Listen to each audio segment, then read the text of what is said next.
great German pastor, Dietrich Bonhoeffer, was martyred for one reason. The Nazis killed this pastor because he got involved in politics. Unlike the majority of pastors, Christian pastors in Nazi Germany who remained silent under the reign of terror of Adolf Hitler, Dietrich Bonhoeffer could not remain silent. He stood up in his society. He spoke out against the evil of the government, and as a result, he lost his life. Dietrich Bonhoeffer, before he died, made this statement. He said, "Only he who believes is obedient, and only he who is obedient truly believes." There's an inseparable link between belief and obedience. You can't separate the truth. Wherever there's belief, there is genuine obedience. And we see that truth clearly illustrated in the story we're going to look at tonight. If you have your Bibles, I want you to turn to Daniel chapter 3. God gave Daniel the ability, remember, to interpret the dream of the evil king Nebuchadnezzar.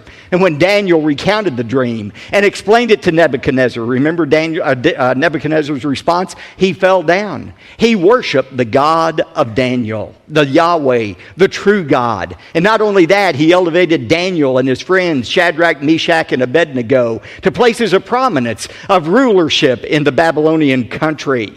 Now that was his first response, to worship God. But then in tonight's story, which takes place shortly after chapter 2, we see Nebuchadnezzar having a more humanistic response to this vision, a vision that said basically, Nebuchadnezzar, your days are numbered as king of Babylon. Babylon is going to cease. You're going to cease to exist. There's another kingdom coming after you. And notice Nebuchadnezzar's reaction to the truth that his kingdom would one day come to an end. We find it in verse 1 of chapter 3. Now Nebuchadnezzar, the king, made an image of gold, the height of which was 60 cubits. A cubit is about 1.5 feet. So it was a statue 90 feet high. Its width was 6 cubits or 9 feet. And he set it up on the plain of Dura in the province of Babylon. As Nebuchadnezzar thought about this dream and thought about the end of his kingdom, he said, you know what? I'm going to do whatever I can to prevent the end of my kingdom. I'm going to take matters into my own hands. I'm going to see if I cannot somehow thwart the sovereign will of God. And Nebuchadnezzar's motivation in this was not religious or spiritual. He didn't want people to worship him as God.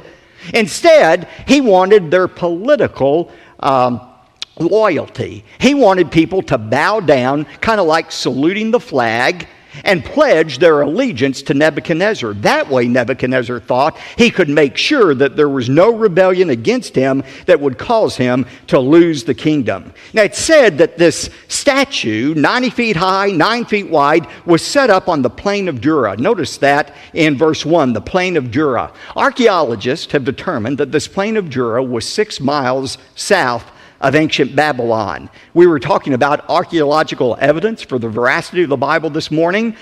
Some years ago, French archaeologist Julius Opère found on the plain of Dura a base, a large brick construction that was 45 square feet and 20 feet high that very well could have been the base of this great statue that was made of Nebuchadnezzar. Now, again, the reason for this statue was not spiritual but political. Look at verse 2. Then Nebuchadnezzar, the king, sent word to assemble the officials of Babylon. That is, the satraps. They were kind of like city council members who governed over different provinces of Babylon. The prefects, the governors, the counselors. He brought them all up for the dedication of the image that Nebuchadnezzar had set up. And look at verses 4 and 6. Then the herald loudly proclaimed, "To you the command is given, O people, nations, and men of every language, that at the moment you hear the sound of the horn, the flute, the lyre, the trigon, the psaltery, the bagpipe, and all kind of music, you are to fall down and worship the golden image that Nebuchadnezzar the king has set up. But whoever does not fall down and worship shall immediately be cast into the midst of a blazing furnace." Now, verse 7. we find that the music is sounded. All of the instruments play. When the music starts, that's the cue for everyone to fall down and worship the image. And sure enough, verse 7 says, all fell down and worshiped the golden image that Nebuchadnezzar had set up. All except 3. We'll find out those 3 in just a moment. But just imagine the scene. You have hundreds of thousands of people, perhaps, on the plain of Jura. You have this mighty image that is set up. The instructions have been given. The music plays. Everybody immediately bows down. Only 3 people remain standing. Can't you hear the people who are bowed down looking up saying, psst, psst, down, down, down? But they wouldn't bow down before this image that had been set up. So notice the accusation that's made against these 3 in verse 8. For this reason, at that time, certain Chaldeans, that is, part of the king's court, these people who lived in southern Babylon, came forward and brought charges against the Jews, these 3 Jews who refused to bow down. Look at verses 10 to 12, what the charges were. They reminded in verses 10 and 11 Nebuchadnezzar of what he had ordered, and then look at verse 12. Here's the charge. This is what they said to Nebuchadnezzar. There are certain Jews whom you have appointed over the administration of the province of Babylon, namely Shadrach, Meshach, and Abednego. These, O king, have disregarded you. They do not serve your gods, and they do not worship the golden image that you have set up. And so, look at verse 13. Then Nebuchadnezzar, in rage and anger, gave orders to bring Shadrach, Meshach, and Abednego. Then these 3 were brought before the king. Now here's the natural question. Where in the world was Daniel during this time? Have you ever wondered that? Where was Daniel? After all, he's the one who had these guys promoted. He's the one who led them to obey God and not Nebuchadnezzar. Where was Daniel? This week, as I was preparing the message, I read all kinds of explanations about where Daniel was. Some people say, well, Daniel was now such a high-ranking official that for political reasons, he went ahead and bowed down before the image of Nebuchadnezzar. To him, it was no big deal. It was political and not spiritual. Now, that doesn't make any sense, especially given Daniel chapter 1 and how he wouldn't even eat the king's food. Another explanation is, well, maybe Daniel was ill on this particular day. Now, if I were choosing a day to call in sick to the office, this certainly would have been it. But I'm not sure that's a likely explanation. Some people say, well, maybe the king had dispatched him on a foreign trip as an emissary for the king to a foreign land. That's a possibility. We don't know. That's the bottom line, where Daniel was. But some have suggested that it was not fair for Daniel to escape this test when his 3 friends were being tested in such a severe manner. And that's really not logical to say this isn't fair, because the fact is Daniel was about to be tested. He had already been tested in chapter 1, and the lion's den was waiting around the corner for him in chapter 6. But there's a very important point and principle for all of us here. All of us who are God's people are going to be tested, but we're not all tested in the same way. God's tests for us are not the same test. In 1 Peter 1:6, Peter said, "In this you greatly rejoice, even though for a little while, if necessary, you have been distressed by various trials." That word various, poikolos, it's a word we get polka dot from. We are distressed by various tests. You're not going to escape testing in your life. If you're not in the middle of a test right now, either you've already come through one, you're in the middle of the one, or you're getting ready to enter a test. But God's plan for all of His children is to be tested, not to destroy our faith, but to strengthen our faith. Now, notice verse 14. Nebuchadnezzar responded and said to them, to Shadrach, Meshach, and Abednego, "Is it true that you do not serve my gods or worship the golden image that I have set up?" He said, "Maybe you all misunderstood, so let's try this again." I know you're new to our country. Maybe you didn't understand exactly what was being said in Aramaic, so let's try this again. Now here's the command. When you hear the music play, you just fall down and everything will be okay. However, he says in verse 15, "But if you do not worship, You will be immediately cast in the midst of a furnace of blazing fire. And what God is there who can deliver you out of my hands? You see, Nebuchadnezzar had already discovered there's a God who could reveal secrets. But he had not yet discovered that this same God is one who was able to deliver the Israelites out of Nebuchadnezzar's hands.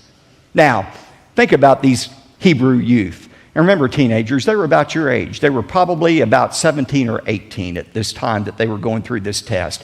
Think about how they could have rationalized not obeying God's commands. They could have come up with all kinds of excuses not to bow down before the golden image. But they knew what God had said. In Exodus 20, God was very clear. Thou shalt have no other gods before me. Thou shalt not make unto thee any graven image. Thou shalt not bow down to them, nor serve them. Now, they could have come up with all kinds of rationalizations about why to bow down. They could have said to themselves, well, you know what? I'm going to bow on my knees, but I'm not going to bow in my heart. In my heart, I'll still worship the only true God. Or they could have said, well, you know what? It doesn't make any sense for us to die in the fiery furnace. Why, if we die, we'll not be able to witness to Nebuchadnezzar and the Babylonians any longer. And surely God wouldn't want that to happen. They could have come up with all kinds of excuses for reasons not to obey God's command and bow down before the golden image. But notice what they said instead. Verses 16 to 18. These are some of my favorite verses in all of the Bible. Look at what they said to Nebuchadnezzar. They said in verse 16, "O Nebuchadnezzar, we don't even need to give you an answer concerning this matter. If it be so, our God whom we serve is able to deliver us from the furnace of blazing fire, and he will deliver us out of your hand, O king."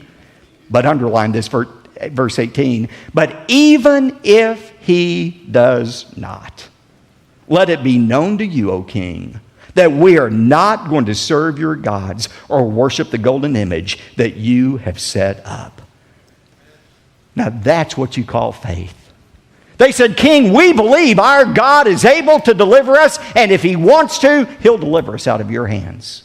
But even if he chooses not to deliver us, we are still going to obey him." Ladies and gentlemen, that is faith. Obedience to God in spite of the circumstances. It's not always God's will to deliver us out of trials. It wasn't God's will to deliver Jesus out of suffering, or Peter, or Paul, or most of the apostles. God's will for them was death, but they still obeyed God. This is the perfect demonstration of what true faith is, obeying God regardless of what he does. Now look at verse 19, the execution of the sentence. "Then Nebuchadnezzar was filled with wrath, and his facial expression was altered toward Shadrach, Meshach, and Abednego." His face was just contorted. He was so angry. And he answered by giving orders to heat the furnace 7 times more than it was usually heated. The Aramaic here means Nebuchadnezzar was as angry as he could have been under the circumstances. And his anger, like anger always does, caused him to do something very irrational. You know, when you're angry, you are literally out of your mind. And that's what Nebuchadnezzar was, because he does a very irrational thing. He says, "I want that furnace heated up 7 times the normal heat." Now think about it. If he was really angry, as he was with these 3 men, he wouldn't want the temperature raised. He'd let it stay at the normal temperature so that they would suffer as long as possible in that furnace instead of being consumed immediately by it being 7 times hotter than it usually was. But Nebuchadnezzar wasn't rational. One commentator said Nebuchadnezzar's furnace was hot, but he himself got hotter. And when a man gets full of fury, he gets full of folly. Great words. Look at verse 21. "Then these 3 men were tied up in their trousers, their coats, their caps, and their other clothes, and they were cast in the midst of the furnace of blazing fire. For this reason, because of the king's command was urgent, and the furnace had been made extremely hot, the flame of the fire slew those men who carried up Shadrach, Meshach, and Abednego. But these 3 men, Shadrach, Meshach, and Abednego, fell into the midst of the furnace of blazing fire, still tied up." Now look at God's miraculous delivery in verse 24. "Then Nebuchadnezzar the king was astounded, and he stood up." Now apparently they had placed a chair for Nebuchadnezzar to sit in once the furnace door had been shut, and he was able to look in to see these 3 men. And when he looked into that blazing fire, he was so astounded by what he saw, he immediately stood up. And he said to his high officials, "Was it not 3 men we bound into the midst of the fire?" They replied to him, "Certainly, O king." Verse 25, he said, "Look, I see men loosed, 4 of them, walking about in the midst of the fire without harm, and the appearance of the 4th is like a son of the gods." 3 things amazed Nebuchadnezzar. First of all, these men who had been tied up were suddenly now free. Secondly, they were walking around without being consumed by the fire. But most importantly, there were no longer 3 men in there. There was a 4th man in there. And that 4th person they saw looked like a son of God. Who was that 4th person in there? I believe it was the angel of the Lord. Anytime in the Old Testament you read about the angel of the Lord, that is a reference to the Lord Jesus Christ. The incarnate, pre-incarnate appearance of Jesus Christ. That 4th person looked like a god to them. Verse 26, then Nebuchadnezzar came near to the door of the furnace, and he responded and said, "Shadrach, Meshach, Abednego, come out, you servants of the Most High God, and come here." And then Shadrach, Meshach, and Abednego came out in the midst of the fire. He wanted them out of the furnace. He called them servants of the Most High God. And look at verse 27. All of the officials gathered around and saw in regard to these men that the fire had no effect on their bodies. Not even a hair of their head had been singed, nor were their trousers damaged, nor had the smell of fire even come upon them. They didn't even reek of smoke after being in that furnace. In verse 28, look at Nebuchadnezzar's response. He said, "Blessed be the God of Shadrach, Meshach, and Abednego, who has sent his angel and delivered his servants who put their trust in him, violating the king's command. And he yielded up their bodies so that not to serve or worship any god except their own God." Now, as we'll see in a moment, this was not, and we'll see this more next time, this was not a conversion experience for Nebuchadnezzar. That would come in chapter 4. Nevertheless, there was still a command here that was given in verse 29. Nebuchadnezzar says, "Therefore I make a decree that any people, nation, or tongue that speaks anything offensive about the God of Shadrach, Meshach, and Abednego shall be torn limb from limb, and their houses reduced to rubbish heap, inasmuch as there is no other God who is able to deliver in this way." Now notice, Nebuchadnezzar did not denounce all other gods. He simply recognized that the God of these 3 Hebrew youth was a legitimate God. And in fact, he was a superior God to any other God he knew of, because this was a God that was able to deliver these Hebrews out of Nebuchadnezzar's hands. Now, as impressive as a comment that is, God is not impressed by it. See, God is not content to be named among other gods. God is not impressed when we say, "Oh, I believe in the God of heaven, the God of the Bible, but I believe in other gods as well." I'm saying this often right now as I go around our country. What we call plurality in our country, the worship of many gods, what we celebrate as tolerance and plurality, God has another name for. It's idolatry. The First Amendment of our Constitution has not replaced the first commandment of God. God said, "You shall have no other gods before me." God commands our exclusive worship. He has no tolerance for any false gods or any false idols. And by the way, a false idol, a false god doesn't have to be a wooden statue. As I heard my friend David Jeremiah say today, we have American idols as well. Those American idols sometimes are money. We bow down before money. We worship money. Sometimes it's pleasure, entertainment. Sometimes it's sports. Sometimes it's scholastic achievements. But God is a jealous God. He said, "You worship me exclusively." That's the kind of worship our God demands. Now, why is this story important? It's important for 3 significant reasons. First of all, this story sets the stage for Nebuchadnezzar's conversion in the most dramatic way we're going to see next time. But secondly, this story foreshadows God's protection of Israel. Just as God protected Shadrach, Meshach, and Abednego from the fiery furnace, so God would supernaturally protect Israel during these 70 years of captivity in Babylon. And God will continue to protect his people until the end of time. I was in New York this past week. I was there Wednesday for the most holy day of the Jewish calendar, Yom Kippur. And I was with some Jews. It was interesting to see how they worshiped on Yom Kippur. But at that very same day of Yom Kippur, the holiest day on the Jewish calendar, on that very day, there in New York, was Iranian President Ahmadinejad. And there he was in the UN, breathing threats against Israel. Monday of that week in New York, he said, Israel will be eliminated from the face of the earth. Now, I'm going to make to you a prophecy that I promise will come true. This is an absolute 100% prophecy that will come true. President Ahmadinejad will be eliminated before Israel is eliminated. You can rest assured, because Israel is God's nation, and Israel has the promise of God's protection.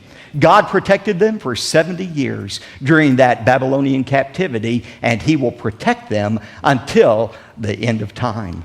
But the third truth that you see in the passage is this. This passage reminds us of the importance of unconditional faith and obedience.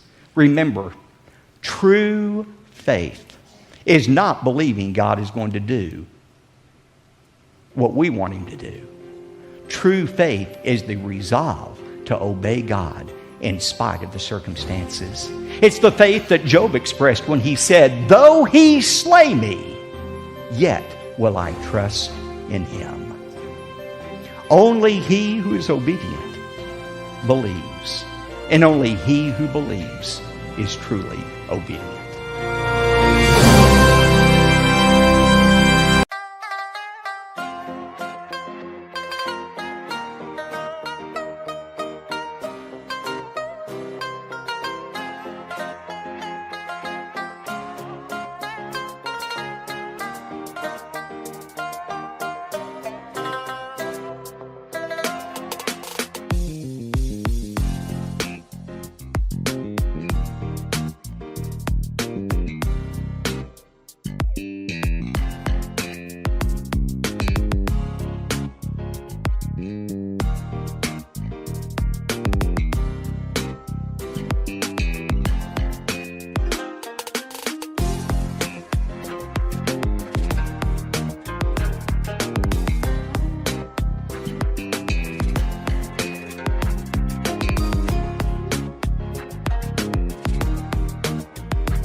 yêu đâu biết được ngày mai. Rồi hôm nay em bên ai, nhìn em khóc trên vai. Thôi hãy quên đi, về với em hiện tại. Anh còn nhớ về ngày ta còn đắm say. Anh vẫn nhớ về người bên anh khi ấy. Em đã quên rồi câu hứa yêu trọn đời. Em bỏ anh rồi, em vui tình nhân mới. Cuộc tình này đã khác rồi, mình kết thúc em ơi.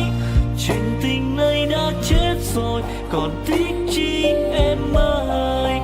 Một lần em gian dối rồi, còn cố yêu không vui. Một lần em đã phản bội, làm vết thương chưa nguôi. Thì anh vẫn sẽ mỉm cười, người khác làm em vui. Còn anh xin kết thúc và giữ chút đau thương thôi. Ở nơi xa luôn nhớ về một mối duyên tình phai. Đường em đi nay khác rồi, còn mỗi anh đơn côi. Đường em đi nay đã khác rồi, còn riêng anh mãi đứng đơn côi.